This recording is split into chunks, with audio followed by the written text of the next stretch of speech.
Yeah, I'll be there all day. We'll get it done. It'll be an amazing event for everybody. We'll have fun. Maybe. What? Okay, thanks for sharing, but why do I care? So in this video, I'm talking about the top 5 things I've learned about communicating my condition with those around me. Hi, I'm Cliff, and this is Life with MS. I want to talk about something today that has been the hardest part of MS for me to master, and it's not the physical disability, it's not the mental issues it brings on, it's the communication issues with those around me, the caregivers, friends, family, people I do and don't know. Figuring how to communicate my condition with those people has been a challenge that's like an ongoing lesson. I learn something every time I talk to somebody new, because in the beginning, even when I had my first symptoms, it was always difficult to explain. But now that I know what's wrong, I have to find that I have to tailor my level of communication to who I'm speaking with. And that can be really challenging. And I'm constantly learning how to do it. So in this video, I'm talking about the top 5 things I've learned about communicating my condition with those around me. And sometimes I don't need to communicate my condition, and that's okay too. Let's get into it. Starting with number 5, and these are in order of importance to me, 1 being the most important, number 5 being the least important, but they're all important. Let's talk about number 5. Number 5, I shouldn't expect people to know what I'm going through. Yes, I talk about my MS all day, every day. It seems like, my YouTube channel is a huge outlet for me. But a majority of the people outside these walls don't know what's going on with me, and I shouldn't expect them to. And why shouldn't I expect them to? I mean, I'm me, right? I'm not that important, and maybe that's a good thing, but they can't see or feel what I'm going through. And that's the tricky thing about this MS situation is like, you can't always see what's going on with someone who has MS. You know that, I know that. And when they see me, it's like my wife says, they see someone who looks like they're athletically ready to go and they got their stuff together. But I mean, that's not usually the case. I'm usually struggling no matter what I'm doing. I don't want that to become the conversation. So I don't emphasize the issues that I'm having. Another point of number 5 is they can't read my mind. They don't really know what I'm dealing with, and I can't expect them to read my mind. The expectation of them understanding used to really irritate me. It was like, oh my gosh, why can't these people just get it?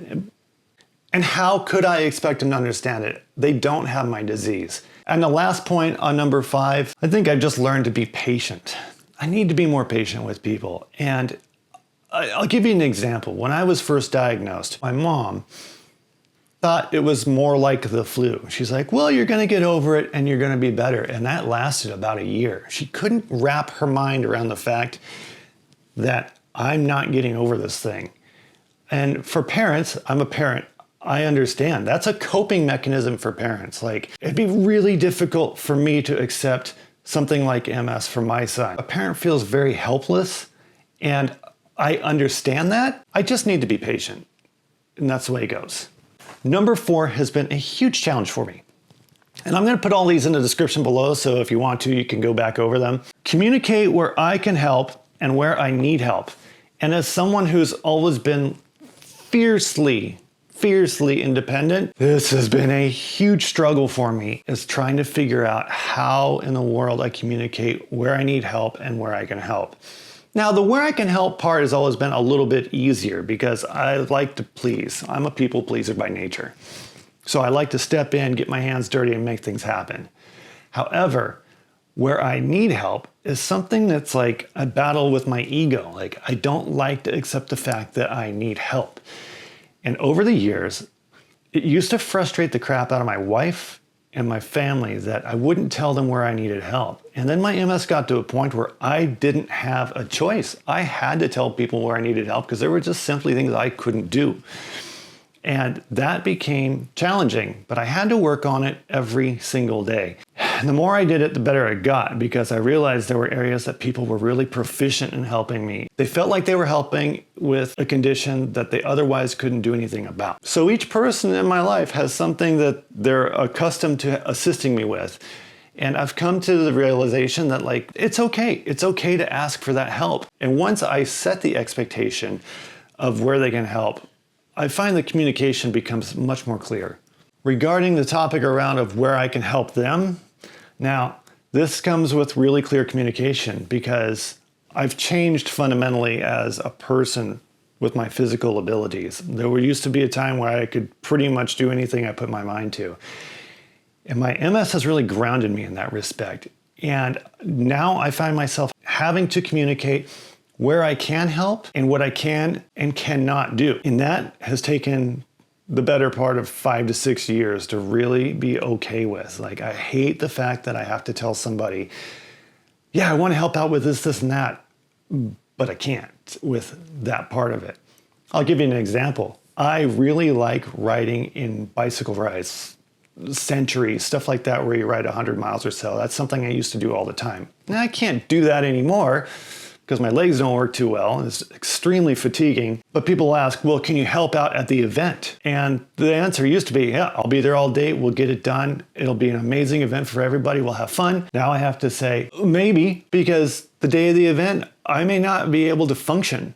And if I push myself to the level of like being 100% committed and showing up, if I'm having an MS day, all I'm doing is creating chaos for them, because like I'm not thinking clear, I'm having difficulty moving around, I'm not doing the task they asked or I volunteered for, and therefore I need to be realistic with where I can't help. So if someone says, can you show up that day and help out here and there?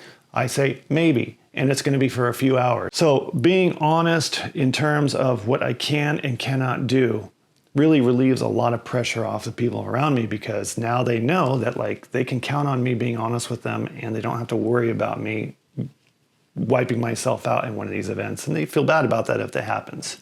Number 3, I don't need to explain everything to everybody. Wow, when I was first diagnosed, it was completely overwhelming and I didn't even really know what I was up against. And so I didn't know what to tell people and what not to tell people, so I just told them everything. And as you know, if you've got this disease and you fell into that cycle of information distribution, it's overwhelming to the people around you. I mean, it's bad enough to be the person with it and living with it every day and having to figure it out. But if you're only seeing bits and pieces of it, but you have somebody telling you all about it, it's information overload. So I find myself really catering my story to the people around me, and I don't feel obligated to tell them everything, or I don't need to tell everybody everything. Like this just sounds totally ridiculous, but there used to be a point where I would meet people and I would say, hi, my name is Cliff and I have MS. Like almost like throwing it out there like, oh, just so you know, I have MS, so don't ask me to do stuff, or don't ask me to show up, or I won't be there on a hot day.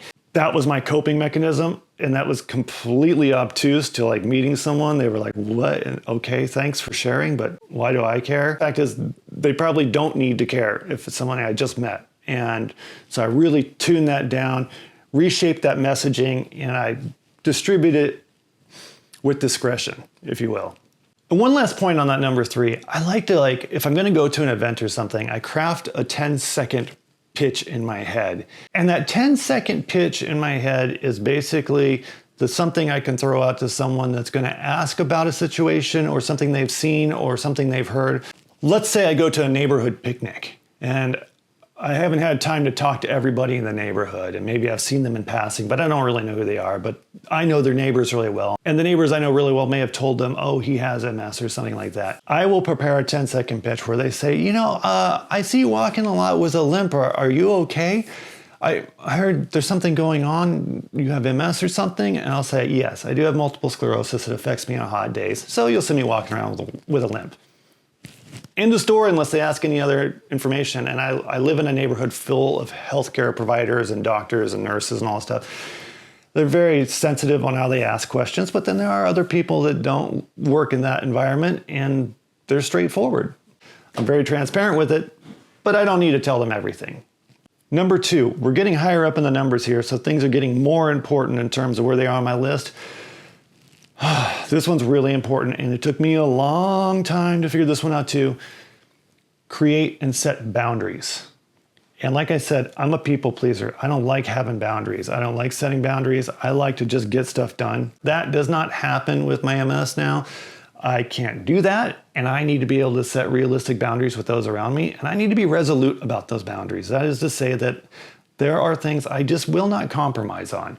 And that has brought the level of stress to me and those around me down incredibly. And you may think initially it's kind of terse, and like when someone says, oh, can you do that? And you're like, no, I'm not doing that. After I got past the point of feeling like that kind of a reply was a little rough, I noticed something. It turned. People started really appreciating the fact that like they could trust if I was going to tell them truthfully if I could do or could not do something. And that made them feel a lot more comfortable around me. I have boundaries regarding what I can do physically, what I can do mentally, and who I'm going to be around. I tend not to surround myself with negative people because I don't need any more pressure or depression in my life. I really try to focus on being around people that I can lift up and that can help bring me up when I'm, not feeling my best. The last point on that is my boundaries cannot be compromised. And when my brain starts thinking, well, we can bend on that a little bit, I snap it back into place. I say, no, we're not doing that, because that will have a downstream effect of introducing stress somewhere else in my life. And that's going to have a negative impact on my body or on my mind or in the form of a relapse or a flare. It's just not worth it. So my boundaries are there and they're concrete. Number one, set expectations from the start. Now, as someone who's been in engineering and also done a lot of project management, I find this to be like key to everything. It has never been more applicable than it has with my MS. Set expectations from the start. And I find myself setting expectations now with people I don't even really know. If we're going to be in a group event and I feel like there's going to be a lot of interaction and there's going to be a chance for my MS to rear its ugly head, I'm going to set my expectations with them. I'm going to let them know I can and cannot do this. I will or will not do that. And I will or will not tolerate this or that. And I find that setting those expectations really helps people in terms of dealing with my situation. And my MS keeps me really grounded. It keeps me from overpromising and under-delivering. I used to be the kind of person that loved to under-promise and over-deliver. And then as my MS crept up and got worse, I found myself kind of leveling out like, okay, so here's the expectations. Here's what I say I'm going to do. Here's what's going to get done. And then with a caveat, if I can pull it off. I don't know how the next hour is going to be. I don't know how the next day is going to be. I don't know how the next month is going to be. There's always that if. And that's part of me setting the expectations. So just a quick recap. Number 5, I shouldn't expect people to know what I'm going through. Number 4, communicate where I can help and also communicate where I can be helped. Number 3, I don't need to explain everything to everyone. Number 2, my boundaries are my boundaries and they're resolute. I know where they are and I'm not going to cross them. And number 1, I'm going to set the expectations from the start every single time. I hope this helps. Do you have an area where you've learned to communicate that you can recommend? Please comment below. And also, I'm Cliff. This is Life with MS, and I'm out.